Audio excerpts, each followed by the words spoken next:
Olá pessoal, dando continuidade à nossa aula de Fundamentos de Cobrança, parte 2, a gente vai começar discutindo os tipos de cobrança. Então, basicamente, existem três tipos de cobrança: o tipo de cobrança extrajudicial, o tipo de cobrança pré-processual e o tipo de cobrança processual. Então, a gente vai discutir em detalhes cada um deles nos próximos slides. A cobrança extrajudicial é o tipo de cobrança mais comum. Não necessita de um advogado, não precisa de fazer nenhum processo na justiça e é um tipo de cobrança que qualquer pessoa pode fazer. Então ela acontece normalmente antes de você eventualmente entrar com um processo.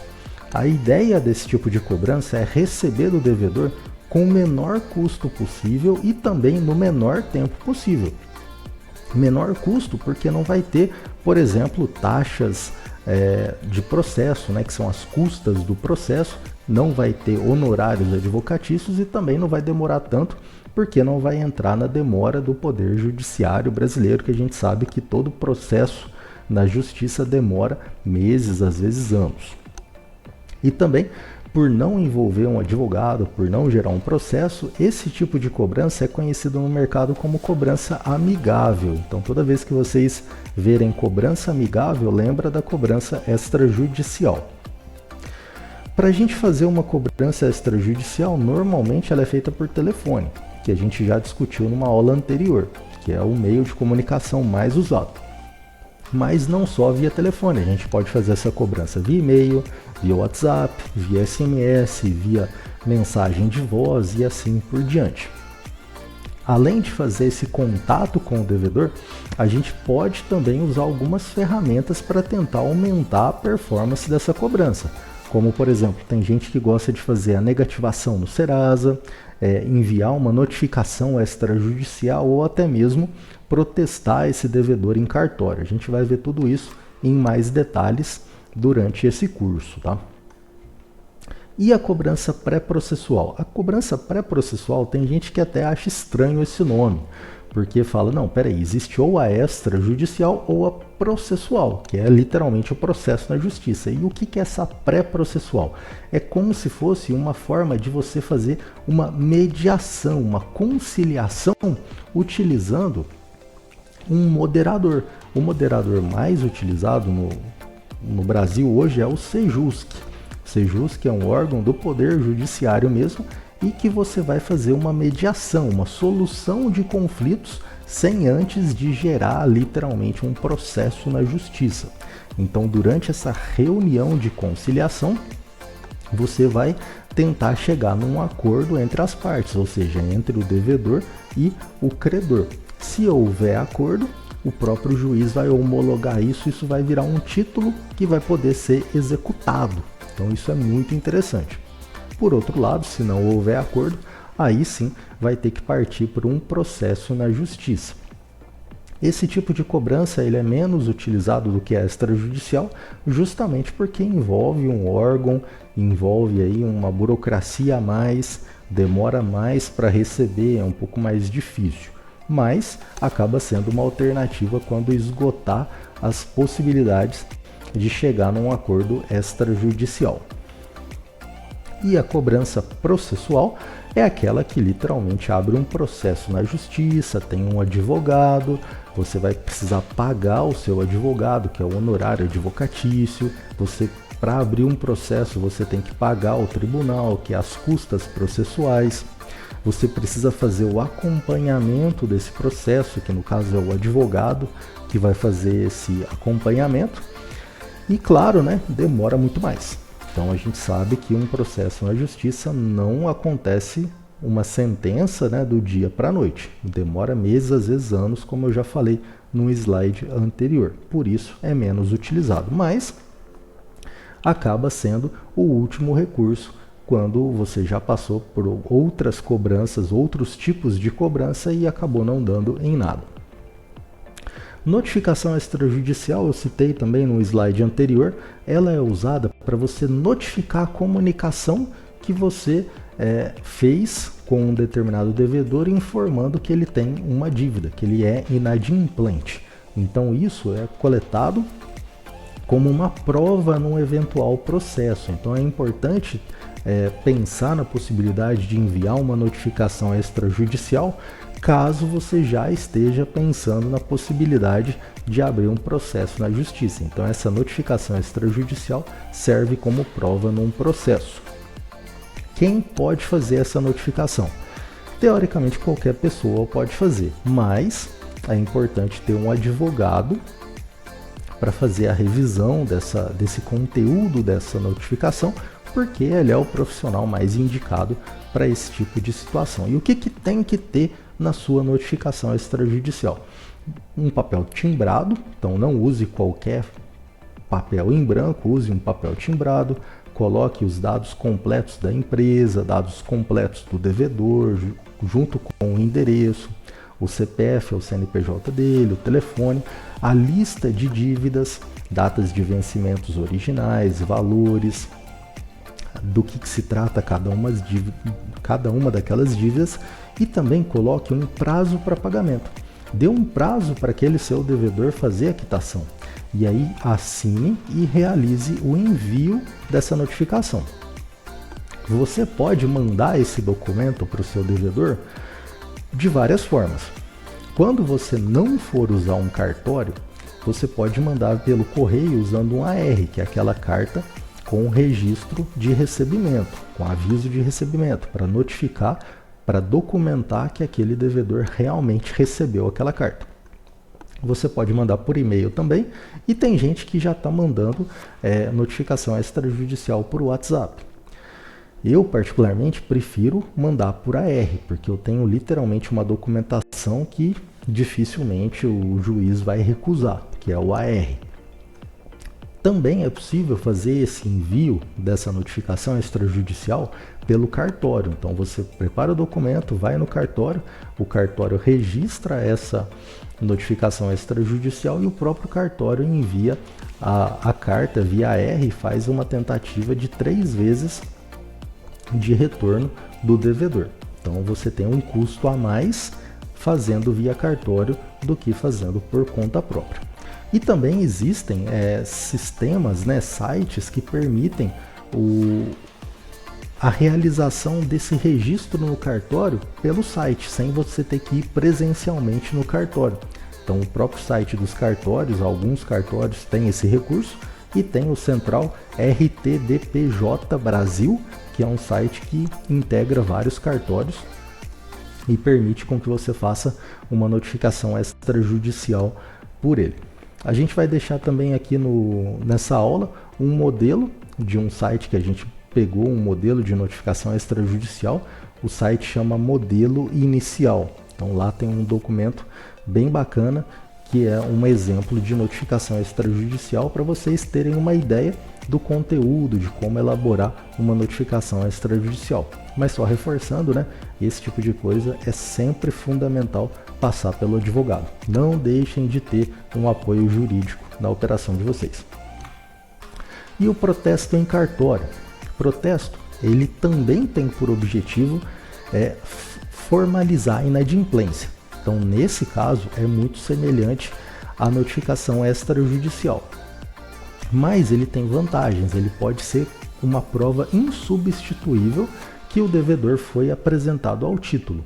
Então, isso aqui é muito aceito pelos juízes no caso de um processo. Além disso, quando você faz o protesto no cartório, o próprio cartório ele faz um envio de uma intimação para o devedor solicitando o pagamento. Quando isso é feito, o devedor ele pode ir lá no cartório e pagar aquele protesto, pagar aquela dívida para quitar aquele protesto e tirar o protesto do nome dele.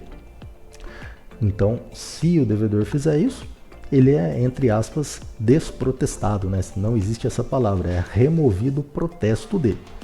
Se o devedor não pagar, o próprio credor, a pessoa que fez o protesto daquele devedor, pode desistir do protesto, pode desistir do registro em até 3 dias após o envio. Se não for feito isso, o que acontece? Aquele protesto ele vai ficar então registrado. Então, se o devedor não pagou em 3 dias e o credor não desistiu, protesto é registrado. Quando o protesto é registrado, aí fica mais difícil. Por quê? Porque aí o devedor não pode ir lá no cartório e pagar no cartório. Ele vai ter que pagar direto para o credor. E o credor vai ter que tirar o protesto mediante pagamento de taxas para o cartório, que é uma porcentagem de acordo com o valor do título que você protestou. Então tem que tomar muito cuidado com isso. Por quê? Porque esse cancelamento, né, seja porque você amigavelmente vai tirar o protesto depois dos 3 dias, ou seja, porque o devedor efetivamente pagou, isso envolve custos. Então tenha ciência de que protestar envolve custos, custa dinheiro. Então proteste, digamos assim, responsavelmente para você não gerar um prejuízo na sua operação. Quando esse protesto é cancelado, o próprio cartório faz o pedido para os órgãos de proteção de crédito para a baixa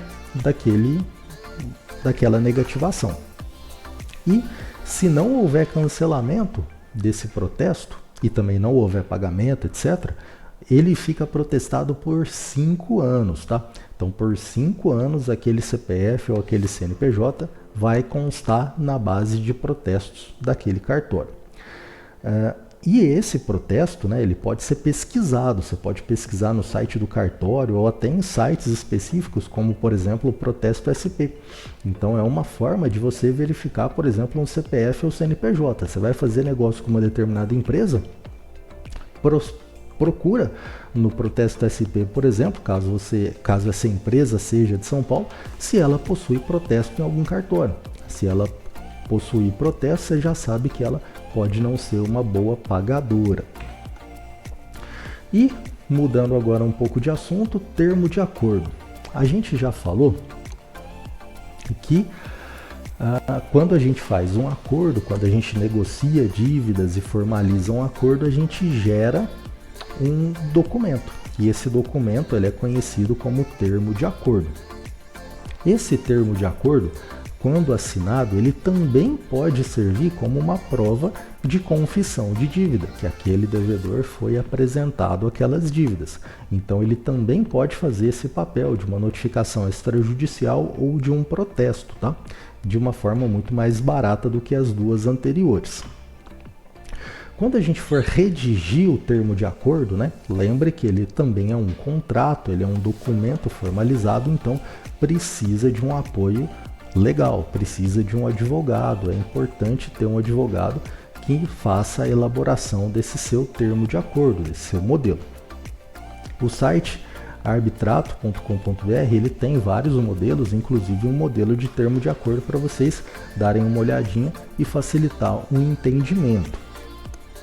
Então, o que tem que ter no termo de acordo? Dados do devedor, dados do credor, o objeto, que é literalmente as dívidas que ele possuía, né, com aquele credor, e o parcelamento que foi acordado. Então, dessa forma, você pode coletar a assinatura do devedor, das testemunhas, e guardar esse documento de forma segura, para usar ele, caso necessário, em um futuro processo. Coletar assinatura nunca é fácil. Então, quando a gente vai fazer a coleta de uma assinatura, às vezes o devedor ele mora muito longe do escritório de cobrança, ele não quer ou não pode ir lá pessoalmente assinar. Se você for enviar para ele via correio, para ele assinar e devolver via correio, ele pode também achar ruim ter que ir nos correios e fazer ali o pagamento da taxa para fazer o envio. Então pode não ser interessante para ele, pode ser que ele não tenha disponibilidade para isso. E se você pedir para ele digitalizar, então fica mais difícil ainda. Então, para isso, existe alguns fornecedores de assinatura digital. Então, o mais famoso deles é o DocuSign. Então, a ideia é que você gere um PDF desse seu termo de acordo e envie um link para o seu devedor via e-mail, via WhatsApp, via SMS, para que ele abra esse link e faça uma assinatura digital. E a vantagem disso é que, além de ser extremamente prático, tem validade jurídica. Então, vale tanto quanto uma assinatura física. Então, caso vocês tenham dificuldade em coletar assinaturas físicas ou queiram modernizar a operação de vocês, né, lembrem-se que é possível assinar digitalmente. Em se tratando de fornecedores de assinatura digital, são vários, tá? Eu citei o DocuSign, mas tem vários fornecedores. Inclusive, existem fornecedores que têm um plano de API. O que significa API? É um formato de integração entre sistemas. Então, o próprio sistema de assinatura digital pode se integrar com o software que gerencia a sua cobrança, o seu CRM de cobrança, de forma que você gera o termo de acordo no CRM de cobrança e automaticamente faz o disparo daquele e-mail solicitando a assinatura digital e coletando essa assinatura digital e registrando no seu CRM. Tudo integrado, tudo automatizado, para você ter a maior segurança e a maior automatização nesse recurso. Então, o recuperador CRM, que é o sistema que normalmente a gente usa aqui como exemplo no nosso curso, é um dos CRMs que possui esse tipo de recurso, que aceita esse tipo de integração com fornecedores de assinatura digital. Mudando novamente de assunto, vamos falar sobre comunicação com o credor. Então, até agora a gente tem sempre dado uma ênfase muito grande na comunicação com o devedor. Então, tudo a gente falou de ferramentas e processos para cobrar o devedor. Mas a gente não pode esquecer que quem é o dono da dívida, quem é o cliente, literalmente, da assessoria é o credor. E a gente precisa ter uma boa comunicação, tão boa quanto os devedores com os credores também. Então, como e quando eu preciso fazer uma comunicação com o credor? Sempre que necessário, a gente precisa entrar em contato com o credor. Nunca deixe de entrar em contato com o credor. E as situações mais corriqueiras é para aprovar propostas que fogem do padrão de negociação estipulado. Então, digamos que o credor falou que ele não aceita descontos superiores a 60% nos juros, multa e correção. Mas um determinado devedor, que tem um valor alto, ele está pedindo 70%. Então foge do padrão. Nesse caso, vale a pena entrar em contato com o credor para pedir uma autorização para aquele desconto de 70% para aquele devedor em específico. Mas não é só isso. Existem situações, problemas que o próprio devedor informa, como por exemplo uma suposta cobrança indevida, que está alegando que o credor não baixou um pagamento e que ele tem um comprovante, que tem um erro no contrato, que ele está sendo cobrado por um valor incorreto, ou que ele já cancelou aquele serviço, que ele fez uma devolução, que ele não está pagando porque precisa de um reparo naquele produto ou naquele serviço e assim por diante. Então, todas essas situações é necessário entrar em contato com o credor, reportar aquela reclamação do devedor para ver se procede ou não e fazer a resposta para o devedor. Também é muito comum a gente entrar em contato com o credor para pegar dados atualizados do devedor. Então, às vezes, a base de dados que ele mandou para a gente não está atualizada, está faltando telefone, está faltando endereço, está faltando e-mail, etc. Então, a gente pode entrar em contato com o credor para pegar esse tipo de informação, para solicitar esse tipo de informação. E, claro, né, no final do mês, no final da semana, etc., é sempre necessário, importantíssimo entrar em contato com o credor para passar para ele o demonstrativo de resultados, para você mostrar para ele, né, o quanto que foi recuperado, qual que foi o valor líquido que ele recuperou, a quantidade de acionamentos, a quantidade de acordos e assim por diante. Vamos falar um pouco sobre lucratividade agora. Lucratividade de uma assessoria de cobrança, né? Nenhuma empresa ela vive sem lucro. A assessoria de cobrança, né, não é diferente. E o lucro é o que? É a diferença entre tudo que você recebeu, que a gente chama de receitas, menos tudo que você gastou, que a gente chama de despesas.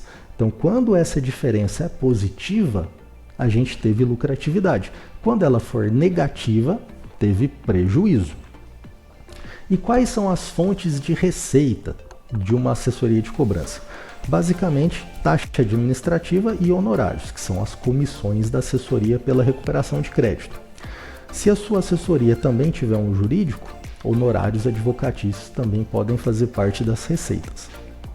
Se a sua empresa oferecer serviços extras, como por exemplo, cobrar uma mensalidade do credor, fazer um custo extra por uma higienização de dados, ou até mesmo fazer atividades de vendas, ou cobrar por contatos efetuados, né, prospecções, também pode entrar como uma nova receita para sua empresa.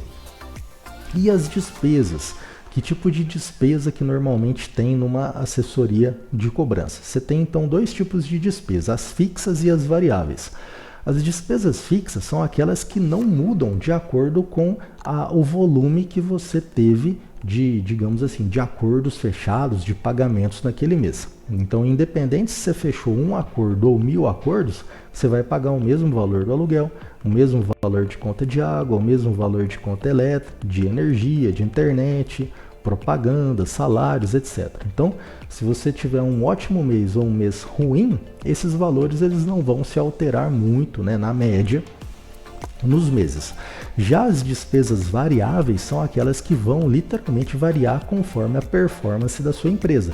Então, se você fechar um acordo, você vai pagar X reais de impostos, porque é uma porcentagem. Se você fechar 1000 acordos, você vai pagar um valor mais alto de imposto, porque é uma porcentagem. Então, vai oscilar.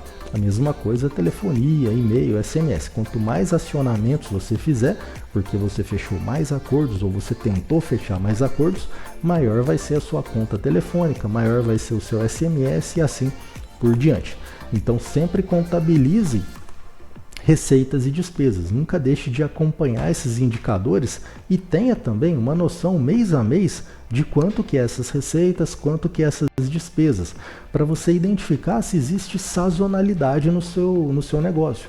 Às vezes você vai observar que no final do ano, né, novembro, dezembro, tem 13º, tem às vezes participação nos lucros, etc. Então pode ser que você tenha uma performance melhor na lucratividade da sua empresa. E pode ser que às vezes ali no início do ano, fevereiro, março, sejam meses ruins, porque não tem esse dinheiro extra no mercado e consequentemente fique mais difícil de recuperar dinheiro. Então tenha noção disso para você também não se assustar no decorrer dos meses, para você se conformar melhor e saber que eventualmente pode sim existir essa sazonalidade. A gente já falou um pouco sobre crise, sobre inadimplência, sobre as oportunidades. Uma coisa que eu queria destacar nesse slide é que o endividamento ele traz oportunidades. Por quê? Porque a crise em si ela não faz o dinheiro sumir. O dinheiro simplesmente muda de mãos. Então cabe a nós, empreendedores, identificar onde está o dinheiro e criar oportunidades, explorar essas oportunidades. Normalmente, né, toda vez que a gente vai assistir uma aula, uma explicação, um artigo sobre como lidar com a crise, sempre é falado redução de despesas, otimização de recursos e eficiência. E tudo isso está ligado com conhecimento, investir em capacitação, investir em tecnologia, investir em motivação. Então, o que é a oportunidade em específica nessa crise? Perceba que hoje, com essa inadimplência, com esse cenário difícil, essa pressão financeira, muita gente está ficando inadimplente. E muitas pequenas e médias empresas estão carregando cada vez mais inadimplentes na sua base. Mas uma hora a crise vai começar a passar. A hora que essa crise começar a passar, vai surgir oportunidade para a gente poder atender essas pequenas e médias empresas que não faliram, né? Que acumularam uma grande quantidade de inadimplentes, para ajudar essas empresas a recuperar essas dívidas e recuperar esses devedores, fazer com que aqueles devedores voltem a ser clientes. Então, apesar da crise gerar um cenário muito difícil para a gente, de desemprego, de pressão, de desmotivação, entenda que existe uma oportunidade. E para a cobrança, essa oportunidade é muito grande. Então, basta a gente tentar manter a motivação, tentar manter o otimismo, investir, né, em marketing, em sistemas, processos financeiros, automações, treinamentos, capacitação em geral, tanto para você empreendedor, quanto também para a sua equipe. Para a gente, então, surfar essa onda de oportunidades que certamente vai aparecer. E uma dessas oportunidades é a securitização. Securitização é um processo que uma determinada empresa compra uma dívida. E essa dívida ela é comprada com um deságio, com um desconto. E a ideia é você minimizar o risco de inadimplência daquele negócio que vendeu a dívida para você. E quem vendeu a dívida para você sabe que vai receber um valor inferior ao valor que ele vendeu. Não entendeu nada, né? Vamos dar um exemplo: securitização condominial. Imagina que um determinado condomínio tem uma dívida de vários e vários atrasos que foram carregados ali pelos moradores, pelos condôminos.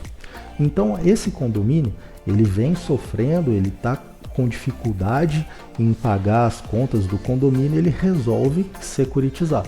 Então aquela associação, aquele síndico, ele pega e fala para uma determinada empresa: olha, estou vendendo toda a minha dívida para você, a partir de agora você é responsável por cobrar essa dívida, e se aquela dívida, digamos, fosse de 100 mil reais, o condomínio pode oferecer um deságio, digamos, de 10%.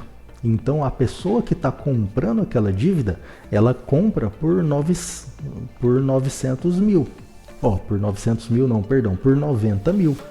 E aqueles então 10 mil reais que ele economizou, ele vai tentar recuperar, e se ele recuperar todos aqueles 100 mil, ele vai ter então aqueles 10 mil reais como sendo o lucro dele.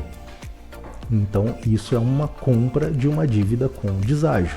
Isso é muito interessante para advogados, para empresas de cobrança que têm um setor jurídico, porque quando você compra essa dívida com o deságio, você vai não só recuperar um valor maior do que o que você comprou, como também você vai poder aplicar juros, multa, correção monetária, honorários, ou seja, você aumenta ainda mais esse valor desses 100 mil reais.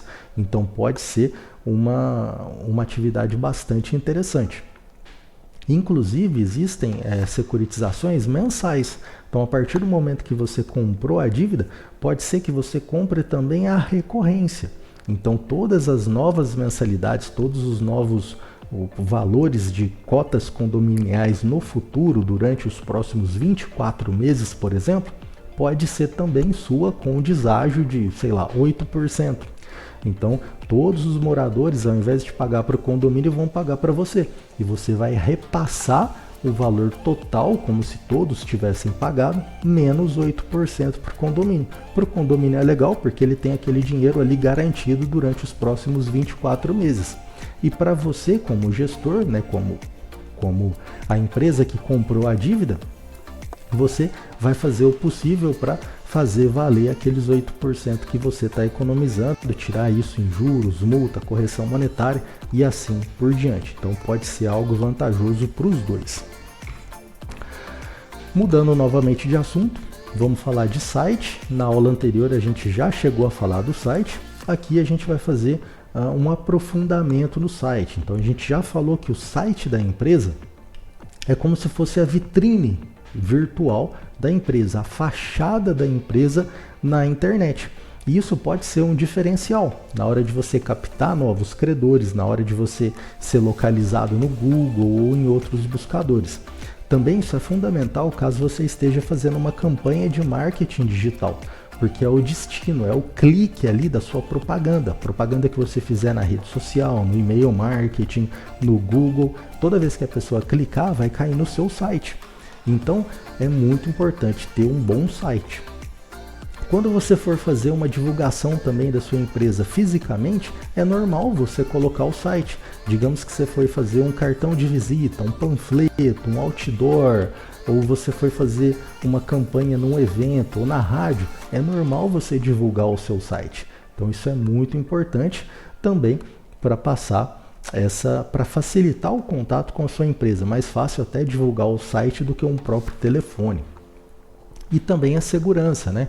O credor, quando ele for buscar pela sua empresa, pelo seu serviço, o próprio devedor, ele vai se sentir mais confortável se ele puder acessar seu site, ver o telefone, o endereço da sua empresa, o CNPJ, conferir a política de privacidade e tudo mais. Então isso é extremamente importante. Mudando novamente de assunto, home office. Então a gente está passando por essa crise do Covid, da pandemia, e muita gente foi para o home office, forçadamente. Algumas empresas, algumas pessoas acabaram entendendo os benefícios do home office. Então, existe alguns benefícios, existe alguns malefícios. Talvez o principal benefício, a principal vantagem que as empresas viram é a economia. Então, você pode economizar com o aluguel, porque você vai poder alugar um espaço menor, já que o pessoal está em home office. Você economiza com energia elétrica, limpeza, não precisa de estacionamento para os funcionários, reduz a parte de segurança. Então você tem toda uma economia que vai deixar a sua operação mais enxuta. Você vai poder usar escritórios menores e mais baratos. Para quem é funcionário, é muito interessante, principalmente quem mora longe, quem fica horas no trânsito. Então você tem uma economia de tempo muito significativa, você evita atraso, você tem mais segurança de não ficar se expondo em ônibus, trânsito, etc. E também tem aquele tipo de pessoa que simplesmente não gosta de escritório, não gosta de ambiente aí com muito barulho, muita gente, etc. Então esse tipo de pessoa também vai gostar muito do home office, principalmente quem tem dificuldade em acordar, né? Então a pessoa vai poder acordar mais tarde, vai definitivamente amar o trabalho home office. Mas tem contras. Então os contras do home office é justamente que ele pode dificultar um pouco mais a interação entre as pessoas, a comunicação. E como que a gente combate isso? Mais comunicação. Então, feedbacks. Sempre esteja orientando as pessoas para informar elas se elas estão sendo produtivas ou não, se elas estão entregando os resultados esperados ou não. E sempre tente ser construtivo nos seus feedbacks. Evite feedbacks negativos nesse momento inicial, né, quando você estiver começando uma operação em home office, porque não esquece que não é só o seu funcionário que está se adaptando. Todo mundo está se adaptando junto, inclusive você, inclusive a liderança da sua empresa. E para isso você precisa também investir em ferramentas. Ferramentas que vão ajudar os seus colaboradores a terem mais excelência na atividade, desde sistemas, né, o próprio sistema de cobrança, um controle de ponto, uma telefonia remota, você vai precisar de computadores, telefones, né, que seriam os fones de ouvido, celulares, etc. Tudo que você puder gerar de ferramenta para melhorar a produtividade do seu funcionário na casa dele, melhor. Tem inclusive empresas que fornecem até mobília, né? Cadeira, mesa, apoio de pé, etc.